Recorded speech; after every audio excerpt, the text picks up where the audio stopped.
Middle east, जहाँ की राजनीति हमेशा करवट बदलती रहती है। कभी करवट कुछ इधर होती है तो कभी इधर। जो सऊदी कभी अमेरिका का सबसे बड़ा भरोसेमंद था, अमेरिका पर उसका भरोसा अटूट था, लेकिन अब वो भरोसा डगमगा रहा है और अब उसने चुना है उस देश को अपने भरोसे के तौर पर, जिस पर उसकी खुद की जनता भरोसा करती है या नहीं, ये सबसे बड़ा प्रश्न चिन्ह है, लेकिन उसने उस पर भरोसा जताया है। आप पूछेंगे किस लिए? अपनी सुरक्षा के लिए। और वो देश कौन सा है? गेस कर चुके होंगे आप, लेकिन फिर भी मैं बता देता हूं, वो है पाकिस्तान। पाकिस्तान पर सऊदी ने अपनी सुरक्षा के लिए बहुत बड़ा दांव लगाया है और वो दांव इतना बड़ा है कि आप उसकी कल्पना नहीं कर सकते। मतलब ऐसी स्ट्रेटेजी जिसे आप कहेंगे कि एक के ऊपर हमला तो दूसरा तैनात है उसकी सुरक्षा के लिए। अब आप सोचिए कि ये कैसी स्ट्रेटेजी है, जहां तक पहले जो सऊदी अमेरिका के कहने पर अपनी सारी नीतियां, अपना पूरा व्यापार चलाता था, उसके कहने पर सब कुछ तय करता था, लेकिन आज वो अमेरिका से दूर जा रहा है और अपना एक पिछलग्गू उस देश को बना रहा है जिसकी दुनिया में अपनी कोई क्रेडिबिलिटी नहीं है। तो आज वर्ल्ड वॉरियर में चर्चा इसी बात की कि जिसकी कोई क्रेडिबिलिटी नहीं, उसको इतनी बड़ी जिम्मेदारी सऊदी कैसे सौंप रहा है अपनी सुरक्षा की।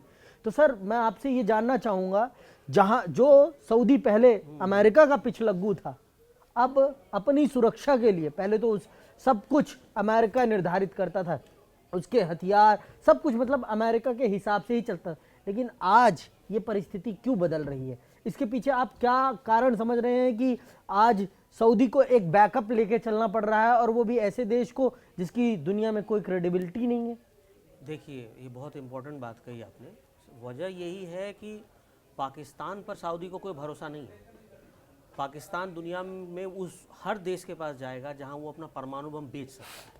अब ये आप ऑफिशियली परमाणु बम बेचना नहीं कहेंगे, बल्कि वो दिखा रहा है कि मैं आपको सिक्योरिटी दूंगा। ठीक यही कहानी हुई थी फर्स्ट वर्ल्ड वॉर के समय में, जब सेंट्रल और एलाइड फोर्सेस बनी थी।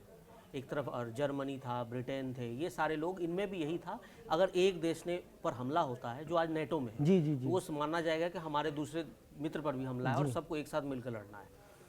सऊदी अरब और पाकिस्तान के बीच में इस डील होने का सबसे बड़ा मकसद यही है कि सऊदी अरब अमेरिका से गारंटी तो मांगता है कि आप हमारी सुरक्षा कीजिए, लेकिन उसको अमेरिका पर 100% भरोसा नहीं।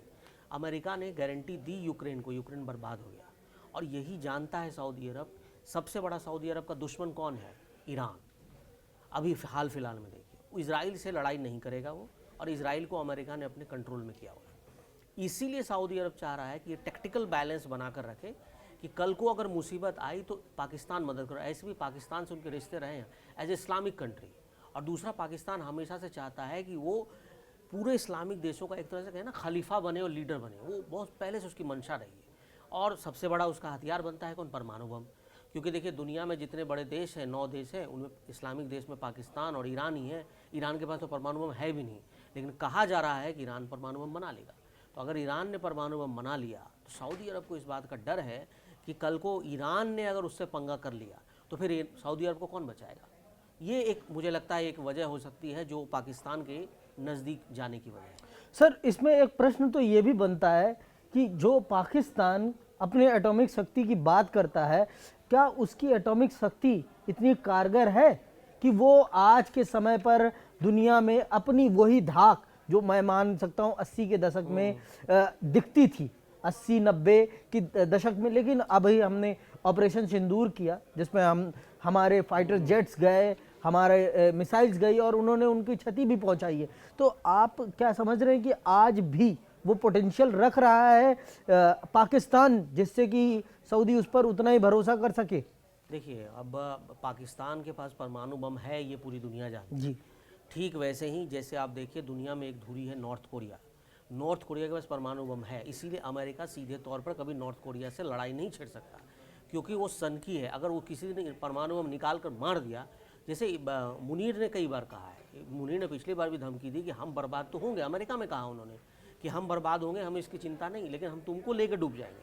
तो जब आपके दिमाग में इस तरह का जिहादीपना दिमाग में घूमता है तो पाकिस्तान जैसे देश जो है ये यही जाकर इस्लामिक देशों को बताते हैं कि कल को तुम्हारे ऊपर हमला होगा तो मैं ही हूँ जो तुम्हें बचा पाऊंगा, मैं सिक्योर कर पाऊँ।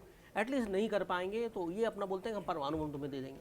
ये आसान नहीं होता, लेकिन दुनिया की नज़रों में ये एक ऐसा है कि कल को मान लीजिए किसी ने सऊदी अरब पर हमला कर दिया और पाकिस्तान ने बोला कि भाई मैं तुम्हारे यहाँ परमाणु बम डाल दूंगा, तो उस देश के लिए खतरा है। और दूसरा, पाकिस्तान सऊदी अरब का पिछलग्गू है, लेकिन उसको क्या चाहिए? उसको वहाँ से तेल चाहिए, पैसा चाहिए, गरीबी कंगाली है। मिडिल ईस्ट में पूरे पाकिस्तान के लोग बदनाम है भीख मांगने के लिए, और जब ऐसे बदनामी है तो पाकिस्तान को तो जहाँ से रोजी रोटी टुकड़ा कुछ भी मिलेगा वो वहाँ जाएगा। और पाकिस्तान के जो मौलाना है साद रिजवी, जिन्होंने पिछली बार बयान भी दिया था, उन्होंने कहा था कि भाई पाकिस्तान के पास एक हाथ में कटोरा है, दूसरे हाथ में परमाणु बम है, आप परमाणु बम ले जाकर दुनिया को डराइए और बेचिए। और शायद यही थ्योरी है जिस पर पाकिस्तान चल रहा होगा। वो चाह रहा है कि दुनिया के और इस्लामिक देश हमसे परमाणु बम ले, बदले में हमें जो पैसा दे सकते हैं वो दे। क्योंकि जब अब्दुल कादिर परमाणु टेक्नोलॉजी बेच सकता है वो आदमी, तो आप समझिए पाकिस्तान तो ट्रस्टवर्दी है नहीं। लेकिन पाकिस्तान इस चीज़ का इस्तेमाल अपने फ़ायदे के लिए कर रहा है। तो ये मान लें कि अवरोध के सिद्धांत का अनुसरण किया जा रहा है और उसके नाम पर पैसा छापा जा रहा है।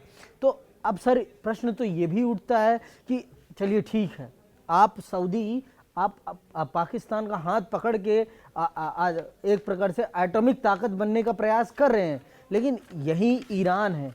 ईरान अपने आप को एटॉमिक ताकत बनाने के लिए पूरी रिसर्च पे रिसर्च कर रहा है और अमेरिका उसे रोकने के लिए अपना सबसे बड़ा फाइटर जेट B-2 बॉम्बर लाता है और उस वहाँ हमला भी करता है। सब कुछ हमने देखा इसी दौर में। तो आप ये बताइए, तो मिडिल ईस्ट की राजनीति पर इस गठबंधन का, जो ये गठबंधन बना है परमाणु शक्ति का और एक बहुत बड़े ताकतवर देश सऊदी एक बहुत ताकतवर राष्ट्र है, आर्थिक तौर पर देखें और राजनीतिक वैश्विक राजनीति के तौर पर देखें तो उसकी ताकत एक बड़े देश में, क्योंकि उसके पास दुनिया का सबसे बड़ा खजाना क्योंकि तेल है, तो सबसे बड़ा खजाना है। और अगर ये शक्ति संतुलन बना रहा है तो ये दुनिया के लिए खतरे की बात नहीं होगी, क्योंकि जैसा आपने ही कहा अभी कि पाकिस्तान अपना एटम बम बेच रहा है, तो जब वो बेच रहा है तो अगर सऊदी से बेहतर उसको कोई खरीदार मिलेगा तो उसको नहीं बेचने पहुंच जाएगा। पाकिस्तान को जहां जो भी देश ऑफर करेगा पाकिस्तान वहां जाएगा। सऊदी अरब के साथ प्रॉब्लम ये है कि वो तेल का इतना बड़ा व्यापारी है, दुनिया में और भी जगह तेल है, लेकिन अमेरिका के भरोसे ही सऊदी चल रहा है। खैर अमेरिका भी 30% से ज़्यादा तेल नहीं लेता सऊदी से, लेकिन देखिए मोनोपोली सऊदी अरब की रही। इसी मोनोपोली को ईरान तोड़ना चाह रहा था, और सऊदी अरब को भी पता है, जैसे वो में लाइन सिटी बन रही है, जो 40 मील की लंबी लाइन सिटी बन रही है सऊदी अरब में, उसकी वजह यही है कि वहाँ ग्रीन एनर्जी पूरी दुनिया में अब छा रही है। तो पूरी दुनिया चाहती है कि ग्रीन एनर्जी की तरफ जाए, और सऊदी को ये बात पता है कि आने वाले 20 से 30 सालों में उसका ऑयल रिजर्व कोई काम नहीं आएगा, इसीलिए सऊदी दूसरे रास्ते ढूंढ रहा है। अब देखिए आर्म्स एक्सपोर्ट्स की बात कर रहे हैं, तो सऊदी अरब जो है दुनिया का 4th आर्म इम्पोर्टर है। मतलब यूक्रेन सबसे पहले नंबर पर है, भारत है, फिर कतर है, फिर सऊदी अरब है।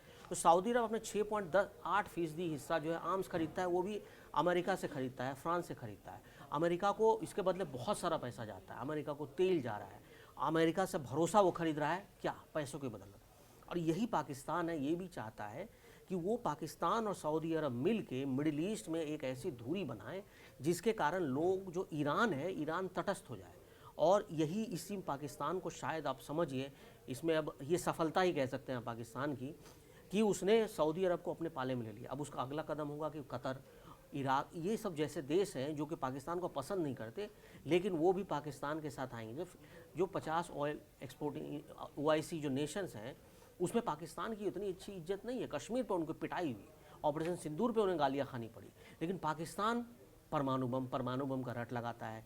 एक तरफ गरीबी, दूसरी तरफ परमाणु बम, और यही वो चाहता है कि किसी तरह परमाणु बम के जो दिखाकर वो कहीं से पैसे ले ले। अब देखिए IMF से उसको लोन मिल रहा है, तो लोन मिलने की वजह ये नहीं कि परमाणु बम, बल्कि ये है कि उसने अमेरिका को जाके अपना रेयर अर्थ बेच कर आया। जब आसिम मुनीर वहाँ गए थे, उन्होंने गिफ्ट किया था ट्रम्प को, एक बड़ा सा बॉक्स दिया था जिसमें रेयर अर्थ मटेरियल्स थे। तो एक तरह से पाकिस्तान जो है कहीं लालच दे रहा है, कहीं डर दिखा रहा है, और उसके पास जो चीज़ें बची हैं, मतलब पाकिस्तान को सोचिए ये हालत है कि वो अपने मिसाइल टेक्नोलॉजी छोड़िए, वो अपना घर बेचना होगा तो वो भी बेच देगा इस चीज़ के लिए।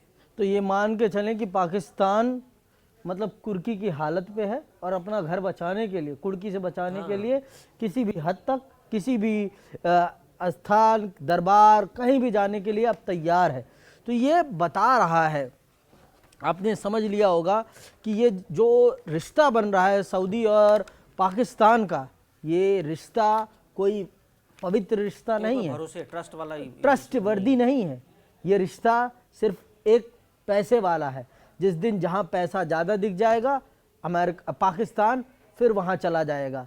तो मतलब पाकिस्तान एक वस्तु है, जो जितनी बड़ी कीमत लगाएगा पाकिस्तान उसके दरबार में चला जाएगा। तो ये तो देखने वाली बात होगी कि आगे इस दोस्ती का क्या होगा। लेकिन ऐसे ही राजनीतिक वैश्विक राजनीति के विषयों को समझने के लिए हमारा शो वर्ल्ड वॉरियर आप देखें और अपने परिवार के साथ, अपने दोस्तों के साथ, सबके साथ साझा करें और हमारे चैनल कड़क को भी सब्सक्राइब करें। इसी के साथ मैं विदा लेता हूं। जय हिंद, जय भारत।